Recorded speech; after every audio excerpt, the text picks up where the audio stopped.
Now they were at the edge of the forest. A little way off, 4 huge boars stood and steamed, in front of a sleigh that looked as if it had been put together out of crudely trimmed trees.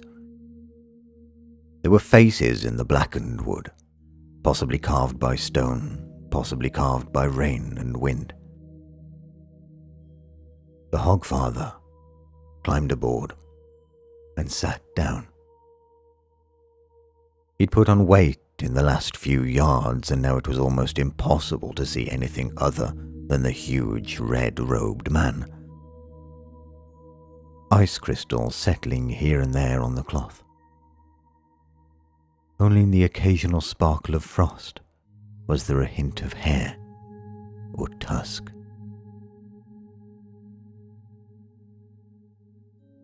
He shifted on the seat and then reached down to extricate a false beard, which he held up questioningly.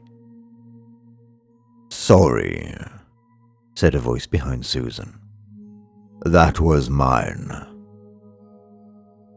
The Hogfather nodded at Death, as one craftsman to another, and then at Susan. She wasn't sure if she was being thanked. It was more a gesture of recognition, of acknowledgement that something that needed doing had indeed been done. But it felt like thanks. Then he took the reins and clicked his teeth, and the sleigh slid away. They watched it go. "I remember hearing," said Susan distantly, "that the idea of the Hogfather wearing a red and white outfit was invented quite recently." "No, it was remembered." Now the Hogfather was a red dot on the other side of the valley. "Well, that about wraps it up for this dress," said Susan. "I'd just like to ask, just out of academic interest, you were sure I was going to survive, were you?" "I was quite confident." "Oh, good." "I will give you a lift back," said Death after a while. "Thank you. Now, tell me, what would have happened if you hadn't saved him?" "Yes, the sun would have risen just the same, yes?" "No." "Oh, come on. You can't expect me to believe that. It's an astronomical fact." "The sun would not have risen." She turned on him. "It's been a long night, Grandfather. I'm tired and I need a bath. I don't need silliness." "The sun would not have risen." "Really? Then what would have happened, pray?"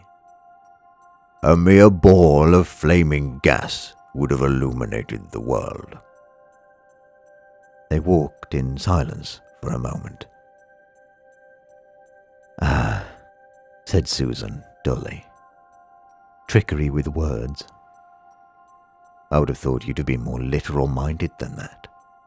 "I am nothing if not literal-minded. Trickery with words is where humans live." "All right," said Susan. "I'm not stupid. You're saying humans need fantasies to make life bearable." "Really? As if it was some kind of pink pill?" "No. Humans need fantasy to be human. To be the place where the falling angel meets the rising ape." "Tooth fairies, Hogfathers, little..." "Yes, as practice. You have to start out learning to believe the little lies." "So we can believe the big ones?" "Yes. Justice, mercy, duty, that sort of thing." "They're not the same at all." "You think so?" Then take the universe and grind it down to the finest powder, and sieve it through the finest sieve, and then show me one atom of justice, one molecule of mercy. And yet, Death waved a hand. And yet you act as if there is some ideal order in the world, as if there is some rightness in the universe by which it may be judged. Yes, but people have got to believe that, or what's the point? My point exactly. She tried to assemble her thoughts. There is a place where two galaxies have been colliding for 1,000,000 years, said Death, apropos of nothing. Don't try to tell me that's right. Yes, but people don't think about that, said Susan. Somewhere there was a bed. Correct. Stars explode. Worlds collide.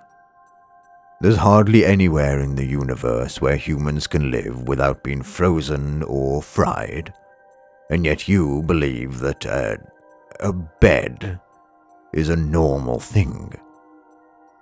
It is the most amazing talent. Talent? Oh yes. A very special kind of stupidity. You think the whole universe is inside your heads. You make us sound mad, said Susan. A nice warm bed. No. You need to believe in things that aren't true. How else can they become?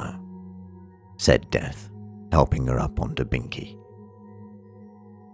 These mountains, said Susan as the horse rose. Are they real mountains? Or some sort of shadows? Yes.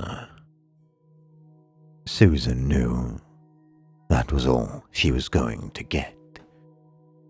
I lost the sword. It's somewhere in the Tooth Fairy's country.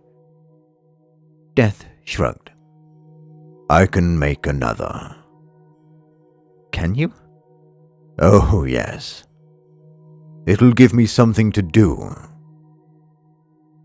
Don't worry about it.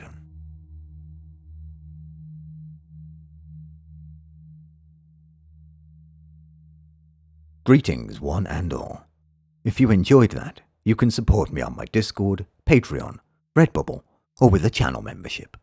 Or simply like, comment, and subscribe to catch any and all future DQVO videos. And as always, my thanks for watching.